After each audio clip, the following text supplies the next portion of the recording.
1942年对日不落帝国来说，无疑是多灾多难的一年。东南亚殖民地全部丢失，北非战场又传来托布鲁克惨败的噩耗。首相丘吉尔自己都觉得在美国总统罗斯福面前颜面尽失。可一旦德军占领埃及，切断苏伊士运河，就会给让盟军的整体战略造成灾难性后果。英国必然要动用全部资源，不计代价守住埃及。而就在隆美尔元帅踌躇满志，准备一举突破阿拉曼防线时，他的宿命之敌蒙哥马利被紧急派到了埃及。一场名将与名将的装甲大碰撞将在阿拉曼的沙漠地区精彩上演。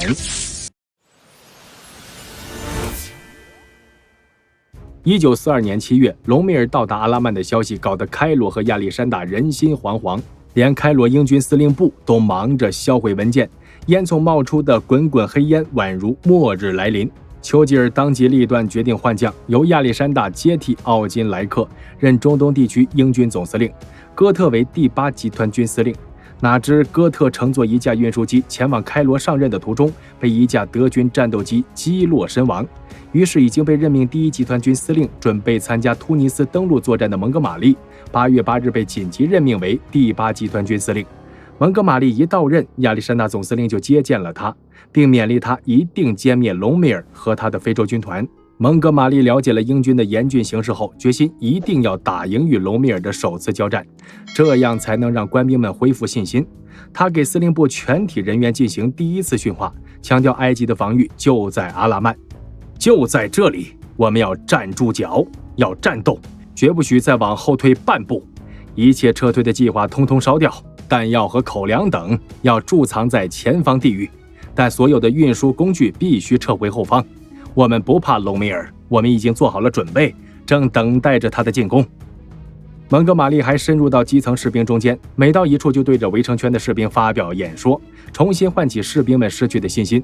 就在蒙哥马利苦心备战时，他的对手隆美尔也在准备新的进攻。但和能够通过海运源源不断得到支援的英军不同，德军大本营只给他空运了一批兵员，而重装备和油料优先供应苏德战场。意大利也因相同原因爱莫能助，可自己的部队每天都要人吃马嚼，隆美尔感到再也不能拖下去了，必须趁己方尚有实力，一战把英军赶出埃及。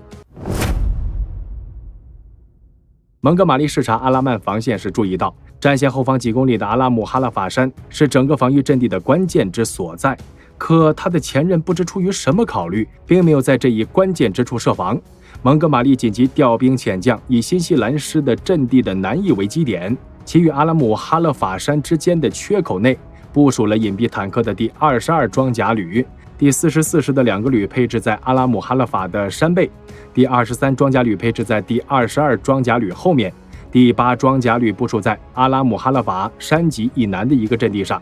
而第7装甲师充当机动部队，同时还设置了密度很大的雷场。8月31日是一个满月的夜晚，隆美尔下令进攻英军的雷区，其左翼是意大利的装甲军，右翼是第9师轻装甲师，他则指挥着他的装甲部队发动正面进攻，为此投入了全部200多辆坦克。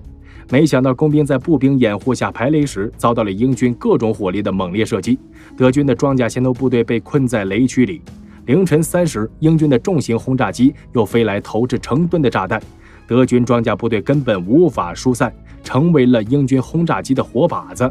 得知先头部队遭到痛击，当隆美尔决定改变原作战计划，命令部队不要试图迂回山脊之后，全力以赴尽快冲上山脊。可这正是蒙哥马利求之不得的。到了下午1时，德军坦克开始攻山，却被突发的沙尘暴搞得晕头转向，竟然扎进了一片松软的沙漠里。而当面坚守131高地的英军居高临下，以各种火力打得德军抬不起头。沙尘暴过去后，英军远程大炮也加入战斗。天黑之后，英军的轰炸机也飞来了，双方足足厮杀了一个整晚。9月1日拂晓，隆美尔来到战场亲自指挥，又先后遭到英军的6次轰炸。9月2日，他感到形势不妙，下令撤退。3日，见德军加快了撤退速度，蒙哥马利下令装甲部队进行有限的追击，到德军坚守的西麦马特高地为止。他就是故意保留那里的德军观察哨，以便德军能够看到英军的各种欺骗措施。这场阿拉姆哈勒法战役进行了1周。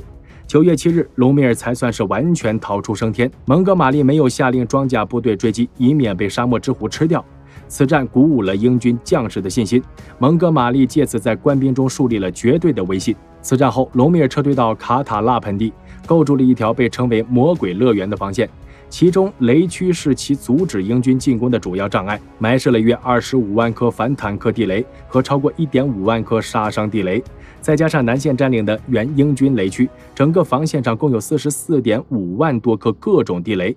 隆美尔试图以其人之道还治其人之身，引诱英军的进攻他的雷区，然后再从南北两端发起反攻。可蒙哥马利根本不上他的当，而是有条不紊地准备一次彻底的进攻。针对双方谁进攻谁就可能撞得头破血流的战场局势，蒙哥马利提出了一个大胆计划：先通过移兵将隆美尔手中宝贵的装甲部队吸引在南线，再用精锐步兵在北线击败德意志，反坦克炮部队快速占据有利阵地，工兵在机械化部队进攻前火线排雷。当隆美尔的装甲部队反应过来时，会因为没有炮兵和步兵配合而被英军的优势兵力所歼灭。尽管他的许多部下仍然认为以坦克对坦克，以步兵对步兵才是王道，但蒙哥马利参透了德军闪击战中坦克想发挥出最大威力，就必须与步兵炮兵紧密协同的秘籍，所以才能给沙漠之虎一个大惊喜。在得到大批部队增援后，第8集团军已经是个拥有7个步兵师、3个装甲师和7个旅的庞然大物。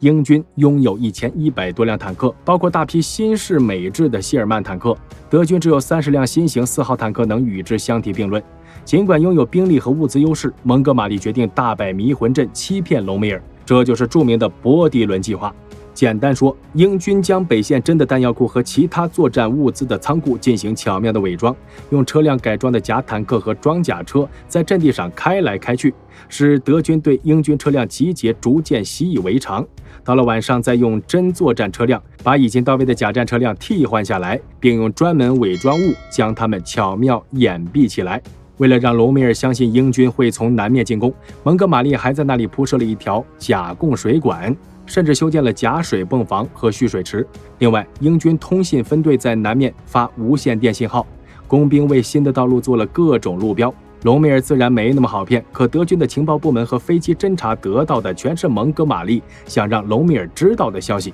隆美尔根据英军的假工程进展推算，英军不可能早于11月发动进攻，而他自己的身体早就不堪重负，便动身回国休假疗养了。而蒙哥马利却再接再厉，用空军严密封锁北非运输线，德军的油料补给越来越困难，以至于坦克都不敢随便机动。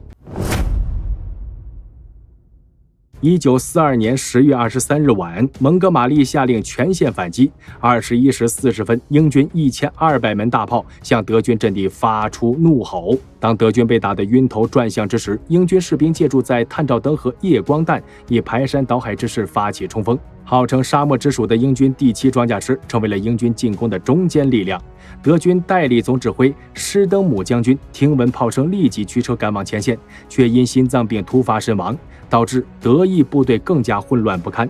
10月24日，希特勒亲自打电话让奥地利养病的隆美尔返回前线。25日黄昏，隆美尔就飞抵指挥部，他立即判断出英军主力在北面，他马上下令将后备队和第21装甲师和炮兵主力部队调往北面。10月26日，蒙哥马利的进攻就被遏止。可隆美尔还来不及庆祝，就听闻噩耗，一支运载汽油和弹药的救命船队被盟军海空军消灭了。28日，蒙哥马利再度发动进攻，第二天又被德军顶了回去。可虽然在几天的坦克战中，英军和德军坦克损失比例是4比1，但隆美尔手里只剩90辆坦克，而蒙哥马利尚有800辆坦克。当11月2日英军第3次进攻时，隆美尔已经无力再战。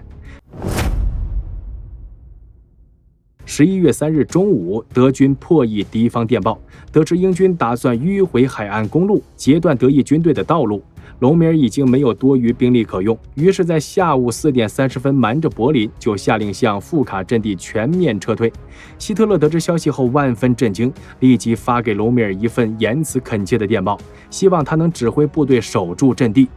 不胜利，勿宁死。接到电报的隆美尔不顾90分钟前刚下达的进一步撤退的命令，下令部队按元首要求死守。非洲军军长托马斯将军受不了这样出尔反尔的命令，负起亲自去第一线，结果当晚就成了英军的俘虏。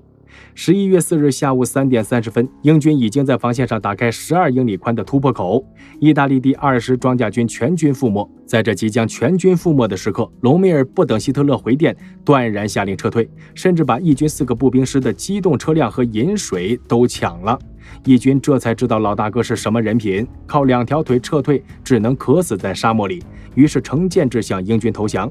第二天，隆美尔接到希特勒的电报，同意他边战边退，德军只得从阿拉曼开始艰难卓越的2000英里大撤退。当隆美尔率残部退到梅尔沙马特鲁后，得知英军不计代价终于突破了魔鬼乐园的雷场，并向梅尔沙马特鲁西侧迂回，隆美尔立即下令撤退，让英军扑了个空，但此时也是元气大伤，8万人只剩下5万人，重武器几乎丧失殆尽，坦克只剩下10多辆，还燃料奇缺。要不是地雷专家贝劳维斯巧设的地雷阵让英军吃尽了苦头，蒙哥马利真能取得全胜。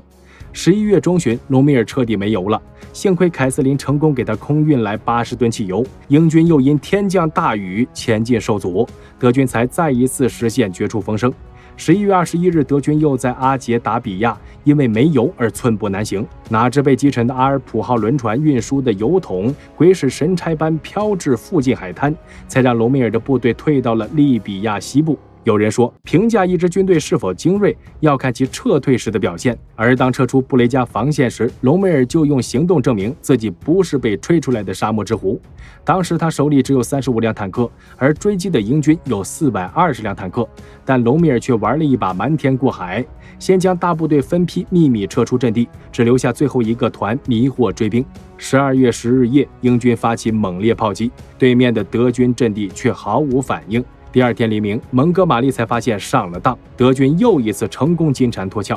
听闻阿拉曼取得大捷，英军所有的教堂都如圣诞夜般，同一时间响起了欢快的钟声。蒙哥马利成了挽救国家的英雄。11月11日，丘吉尔下令晋升蒙哥马利为上将，同时授予其巴斯骑士勋章。战后，他甚至在回忆录中写道：阿拉曼战役之后，大英帝国再没打过一次败仗。下集预告：隆美尔本想在阿拉曼毕其功于一役，彻底击败北非的英军，却不料蒙哥马利不仅兵力雄厚，还成功欺骗了他。不仅之前几个月的战果化为乌有，而且因为丢失了大量人员装备，再也无力扭转战场颓势。雪上加霜的是，同一时期，美英联军在法属非洲登陆，成功包抄了隆美尔后路。在腹背受敌的不利局势下，沙漠之狐还是发挥高超的指挥艺术，打下了未经战阵的美军一个下马威。可俗话说，双拳难敌四手，隆美尔被迫在1943年3月抱憾离开北非，而几十万德意军队又苦战了2个月，也只能接受全军覆没的命运。请看下集《北非战役》第5篇。